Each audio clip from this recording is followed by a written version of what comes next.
Hello friends, welcome my YouTube channel club tutorial Saran. दोस्तों, आज के इस वीडियो में मैं आप सभी को बिहार बोर्ड कक्षा 8 साइंस का चैप्टर नंबर 6 जिसका नाम घर्षण के कारण है उसको पढ़ाने वाला हूं। दोस्तों, आशा करूंगा ये वीडियो आप सभी को अवश्य पसंद आएगी। अगर वीडियो पसंद आएगी तो वीडियो को प्लीज लाइक और चैनल पर नया है तो चैनल को सबसे पहले सब्सक्राइब कर लीजिएगा। तो चलिए अब हम लोग वीडियो को स्टार्ट करते हैं। तो दोस्तों, सबसे पहले देखिए हम लोग का चैप्टर है जिसका नाम है क्या, घर्षण के कारण, और ये चैप्टर नंबर कितना है, 6 है। तो चलिए अब हम लोग चैप्टर को स्टार्ट करते हैं। देखिए अब बताया जा रहा है यहाँ पे। अब देखिए अब हम लोग चैप्टर को शुरू करते हैं। बोला जा रहा है खिलाड़ी द्वारा मैदान पर लगाए गए किक के कारण गेंद गतिशील हो जाती है। अब बोला जा रहा है खिलाड़ी, कोई खिलाड़ी है, अगर कोई गेंद पर अगर बल लगा रहा है, मतलब उसको किक कर रहा है, मार रहा है पैर से, तो वो क्या होता है, गेंद जो है क्या होता है, गतिशील हो जाती है। आप देखेंगे कि गेंद की गति क्रमशः ह्रास होता है और अंततः गेंद विराम अवस्था में पहुंच जाती है। यहाँ पे बताया जा रहा है कि जब शुरू में जब बॉल होता है ना, क्रमशः वो बहुत तेजी से चलता है। उसके बाद क्या होता है, गेंद धीरे धीरे करके क्या होती है, विराम की अवस्था, मतलब धीरे धीरे करके वो रुकने लगती है। इस प्रकार साइकिल की गति का अवलोकन कीजिए। और इसी प्रकार हम लोग क्या करना है, साइकिल की गति का अवलोकन करना है। पैडल से बल लगाना बंद कर देने के बाद साइकिल धीरे धीरे गति करना बंद कर देती है। बताया जा रहा है कि अगर हम जब तक पैडल मारते रहेंगे तो साइकिल क्या होगी, चलती रहेगी। और हम लोग साइकिल को पैडल जब मारना बंद कर देंगे तो क्या होगा, कुछ देर के बाद वो रुक जाएगी।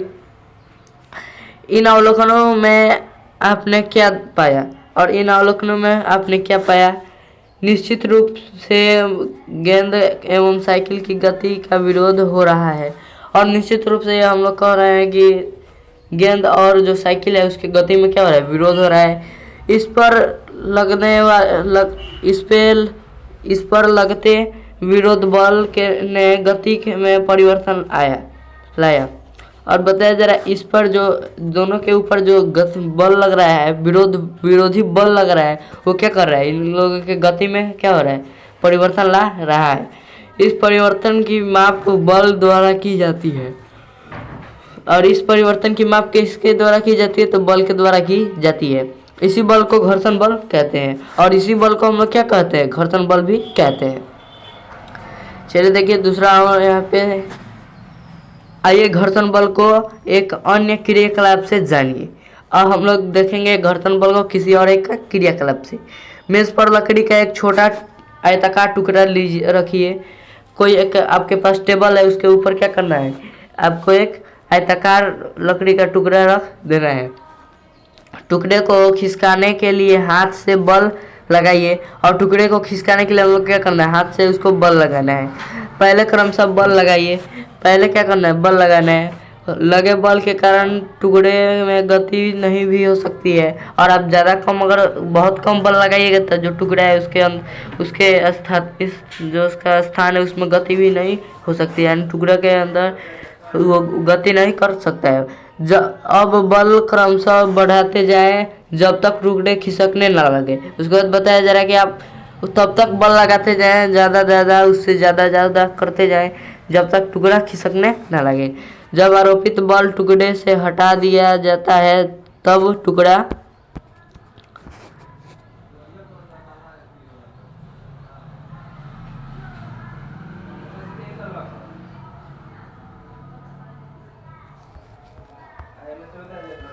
तब टुकड़ा गति करना बंद कर देता है।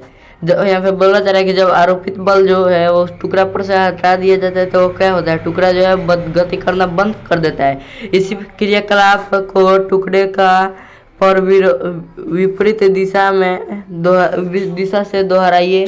समान बल का मान रखने पर टुकड़ा की गति पहले जैसे ही रहती है। अब बोला जा रहा है कि इसी क्रियाकलाप को हम लोग क्या क्या करना है, विपरीत दिशा से करना है। मान लीजिए आप राइट साइड से कर रहे थे पहले, तो आप जाके लेफ्ट साइड से अब आप लोगों को करना है। तो आप जब तक समान बल रखेंगे तब तक टुकड़ा की गति में परिवर्तन उसी प्रकार नहीं होगा। आप धीरे धीरे जैसे बल बढ़ाएंगे तभी वो परिवर्तित होने लगेगा। आपने देखा कि बल की दिशा बदलने पर भी गति का विरोध हो रहा है, और हम लोगों ने देखा कि बल की अगर हम दिशा भी बदल देते पर भी गति का विरोध हो रहा है। इस प्रकार आप कह सकते हैं कि मेज एवं लकड़ी के टुकड़े के सतह के बीच गति का विरोध करने वाला एक बल लग रहा है। तो इस प्रकार हम लोग कह सकते हैं मेज और लकड़ी के टुकड़े के बीच जो सतह के बीच में जो घर्षण के कारण विरोध उत्पन्न हो रहा है, वो क्या हो रहा है, गति विरोध जो है वो करने वाला क्या है, एक बल लग रहा है। यही घर्षण बल है और इसी को क्या कहते हैं हम लोग, मतलब यही क्या है, घर्षण बल है। इस प्रकार जब कभी एक वस्तु दूसरी वस्तु की सतह पर खिसकती है तो प्रत्येक वस्तु एक दूसरे वस्तु के सतह के समांतर घर्षण बल आरोपित हो जाता है। मतलब बोला जा रहा है कि इसी प्रकार जब कोई वस्तु एक दूसरी सतह से क्या होती है, खिसकती है, तो प्रत्येक वस्तु द्वारा दूसरी वस्तु के सतह के समांतर घर्षण बल आरोपित हो जाता है। प्रत्येक वस्तु पर घर्षण बल उसी गति के विपरीत दिशा में होता है। घर्षण प्रत्येक बल का मतलब प्रत्येक वस्तु का घर्षण बल क्या होता है, उसी गति के विपरीत दिशा में होता है। घर्षण बल हमेशा गति का विरोधी बल है तथा कभी भी गति बढ़ाने में मदद नहीं करता है। चूँकि अब देख लीजिए घर्षण, यहाँ पे बोला जा रहा है कि घर्षण बल जो है वो क्या है, एक विरोधी बल नहीं है। मतलब ये हमेशा क्या है, विरोधी बल करता है। मतलब जो भी गति करता है, मान लीजिए गेंद है, ये क्या हो रहा है, गति कर रहा है इधर, तो ये नहीं कि इसको और भी तेजी से भेजे, ये क्या करता है, इसको रोकने का काम करता है। फिर देखिए, चूंकि घर्षण बल दो सतहों के बीच कार्य करती है इसलिए यह संपर्क बल है। और हमें बताया जाए घर्षण बल जो है क्या, दो सतहों के बीच में काम करती है, तो इसे हम लोग एक और भी बल कह सकते हैं, संपर्क बल कह सकते हैं। क्या सभी पृष्ठ एवं सतहों पर समान घर्षण बल लगता है? क्या यह पृष्ठों के चिकनेपन पर निर्भर करता है? आइए पता करें। अब पूछा जा रहा है कि क्या जितना भी पृष्ठ मान लीजिए कहीं रूखरदार है, क्या प्लेन है, तो क्या सभी जगह पे समान घर्षण बल लगे? तो नहीं, ये बिल्कुल नहीं होता है। सभी जगह पे अलग अलग घर्षण बल कार्य करता है। चलिए देखते हैं घर्षण को प्रभावित करने वाले कारक। क्रियाकलाप एक स्केल लीजिए, स्केल के सपाट सतह को छूकर देखिए। एक हम लोग को क्या करना है, स्केल लेना है, उसके बाद स्केल के सपाट सतह को छूकर देखना है सतह कितनी चिकनी या रुखड़ी है, इसका और अनुभव कीजिए। उसके बाद हम लोग को पता करना है कि सतह कितनी चिकनी है और कितने रुखरदार है। स्केल के मेज पर रखिए, स्केल को हमें क्या करना है, मेज पर रख देना है। सपाट सतह स्केल के ऊपर होनी चाहिए। और बोला जा रहा है सपाट सतह जो है क्या है, सपाट सतह स्केल के ऊपर होनी चाहिए। फिर देखिए, अब स्केल के एक सिरे को उठाइए। अब स्केल को हम लोग क्या करना है, एक सिरे को उसको उठा लेना है, इसके ऊपर सिक्का को रखिए। इसके ऊपर हम लोग को क्या करना है, सिक्का को रखना है। स्केल को जब तक ऊपर उठाए रखिए तब तक सिक्का इस प्रकार सरकने ना लगे। अब बताया जा रहा है कि स्केल को जब तक आप ऊपर उठा रहे हैं तो उस पर जब तक वो सिक्का को क्या करना है, सरकने ना देना है। अब स्केल के नीचे पुस्तक आदि रख कर स्केल को नतमस्तक में रखते हैं। उसके बाद क्या बोला जा रहा है, स्केल को हम लोग क्या करेंगे, अगर किसी पुस्तक को एक साइड से उठा के लगा देंगे, उसके बाद उसको ऐसे करना है कि वो नतमस्तक हो जाए। जैसे मान लीजिए बुक है और इसको क्या करना है, स्केल को ऐसे कर देना है कि इस साइड से डाउन हो जाए और इस साइड से अप में रहे। इसके बाद सिक्का की जगह पर विभिन्न प्रकार सतहों वाली वस्तुएं जैसे पेंसिल, कटर, रबड़ आदि वस्तु का प्रयोग करते हैं जिसकी एक सतह समतल है। वस्तु को स्केल पर बारी बारी से रखते हैं। धीरे धीरे स्केल को ऊपर उठाइए जिससे अंततल का कोण बदलता जाए।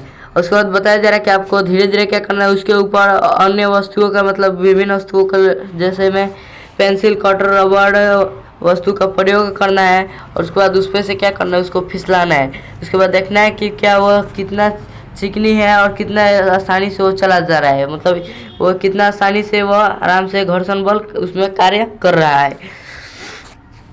अब धीरे धीरे स्केल के ऊपर उठाइए जिसने अंत तल का कोण बदला जाए। उसके बाद क्या क्या बोला जाए कि अब धीरे धीरे क्या करना है, स्केल को उठाना है जिससे अंत तल का क्या किया जाए, कोण को बदल दिया जाए। किस ऊंचाई पर कौन सी वस्तु आसानी से सरकती है, कौन सी वस्तु एकदम नहीं सरकती है।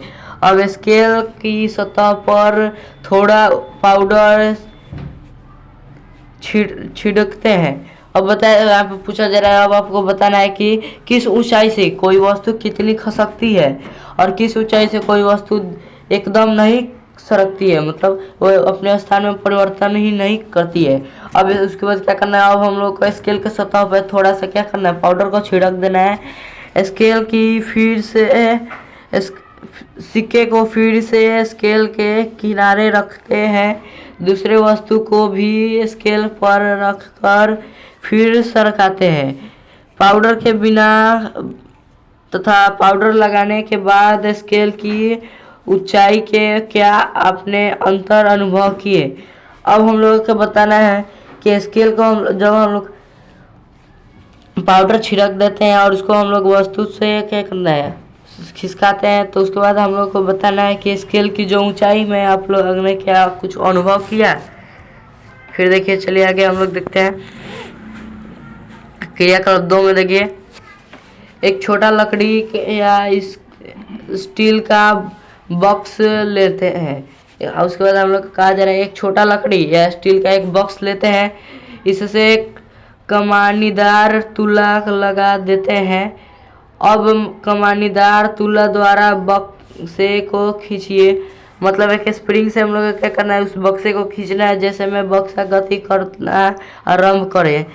कमानीदार तुला का पठन कीजिए।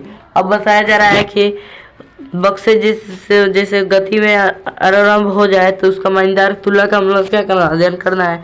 इससे आपको बॉक्स तथा फर्श में पृष्ठों के बीच लगने वाले घर्षण बल की माप प्राप्त होगी। अब बक्से पर पॉलीथीन का टुकड़ा लपेटिए और उपयुक्त क्रियाकलाप को दोहराइए। अब हम लोग क्या कर रहा है कि एक बक्से, फिर उस बक्से के ऊपर क्या करना है, एक पॉलीथीन को लपेट दे रहे हैं, उसके बाद फिर उसको खींचना है। उसी प्रकार से क्रियाकलाप करना जैसे पहले आप लोगों ने किया था। क्या इस स्थिति में भी कमानीदार तुला का पाठक पहली स्थिति जैसी ही मिला या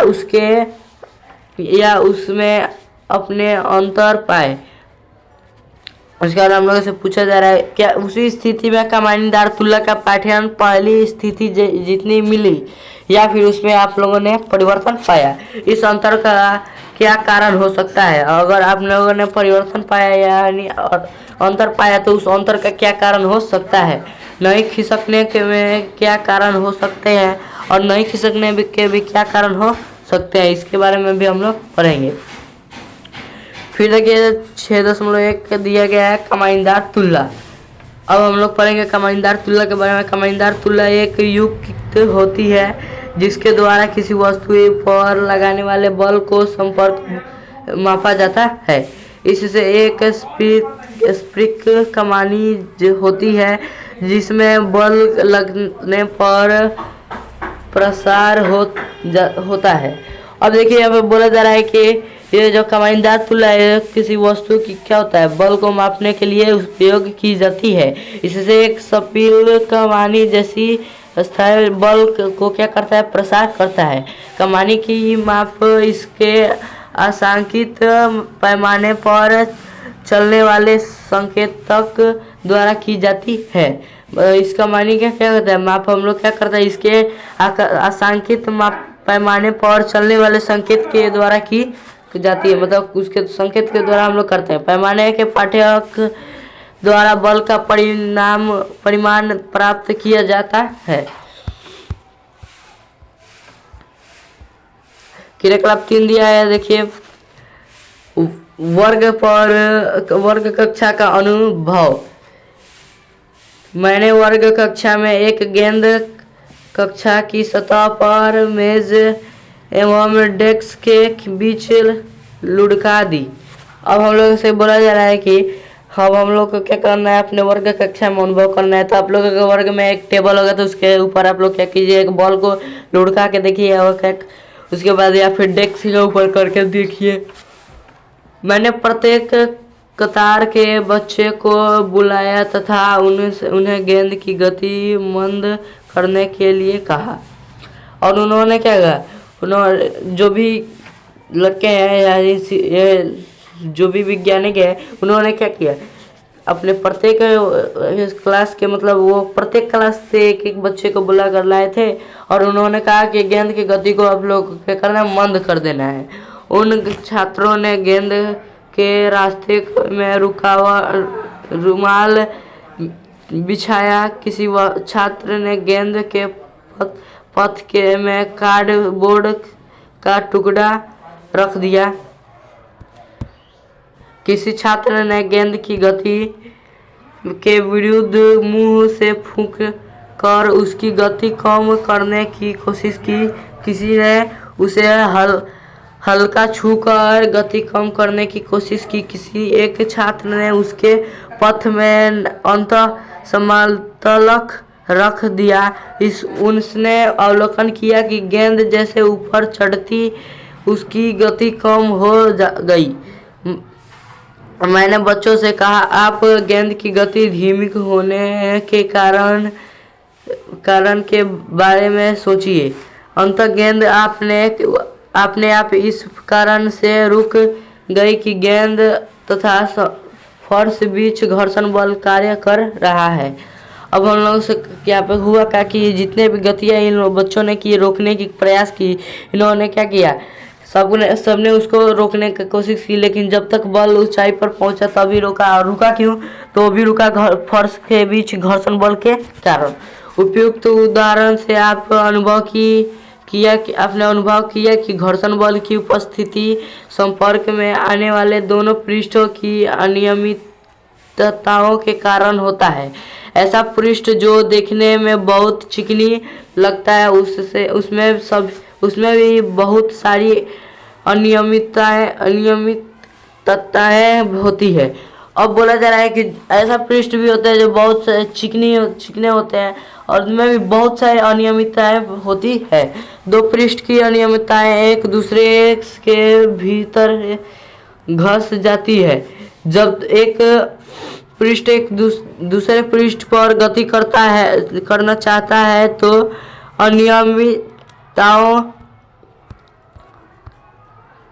अनियमितताओं के चलने से एक पृष्ठ के में एक दूसरे के साथ अंतःबंध से बढ़ जाने के कारण गति हेतु कुछ बल का प्रयोग करना पड़ता है। अब बोला जा रहा है कि पृष्ठ एक दूसरे से जब अंतःबंध हो जाते हैं, बंध जाते हैं, तो क्या करता है, हम लोग को क्या करना पड़ता है, थोड़े बल की जरूरत हम लोग को प्रयोग करना पड़ता है। चिकने पृष्ठ की अपेक्षा खुरदरी पृष्ठ को अनियमितताएं अधिक होती है। अंत पृष्ठ यदि खुरदार हो तो घर्षण बल अधिक होता है। आपने देखा कि दो पृष्ठ के बीच अनियमितताओं के अंतःबंधन के कारण घर्षण होता है। अंतःबंधन के कमजोर या मजबूत होने पर घर्षण में कमी या वृद्धि होगी। इसका अनुभव आप किसी कुर्सी को उसका समय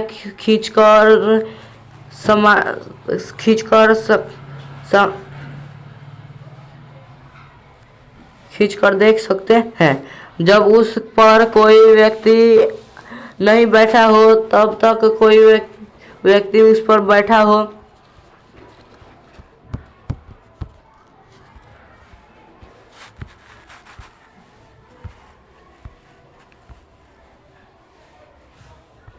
फिर हम लोग से कहा जा रहा है 6.2 देखिए,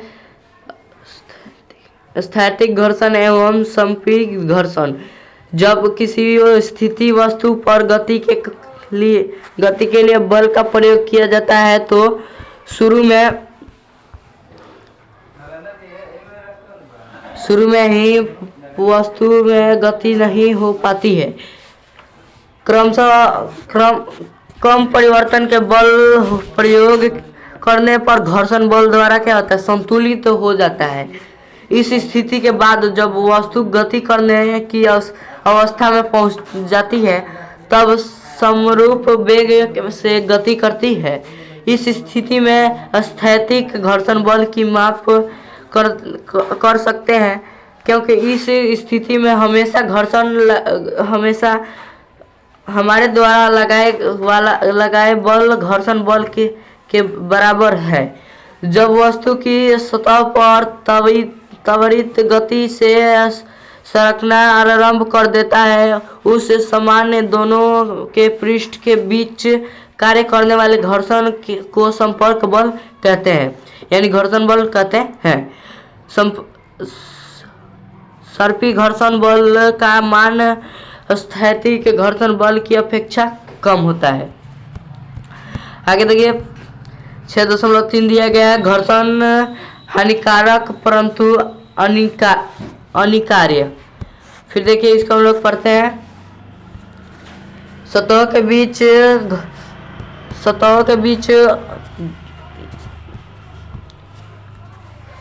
बीच ऊर्जा का उपयोग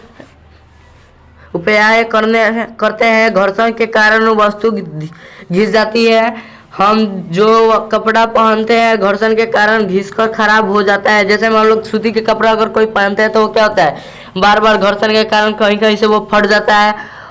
हमारे जूते चप्पल के सोल घर्षण के कारण घिस जाते हैं, और हमारे जूते चप्पल के जो सोल होते हैं क्या होते हैं, घर्षण के कारण ही घिसते हैं।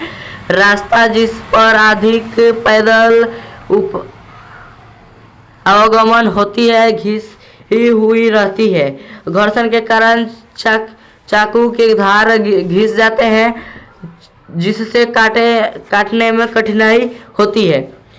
घरों में उपयोग में लाए जाने वाले बर्तन सफाई के क्रम घिसकर खराब हो जाते हैं। पेंसिल, पेन, बॉल बेयरिंग आदि भी घर्षण के कारण घिसकर खराब हो जाती है। मशीनों में घर्षण के कारण ऊर्जा का क्षय होता है। तो दोस्तों इसी के साथ ये वीडियो हम लोग खत्म होता है। अगले वीडियो में हम इसके आगे का पढ़ाएंगे। तब तक के लिए धन्यवाद।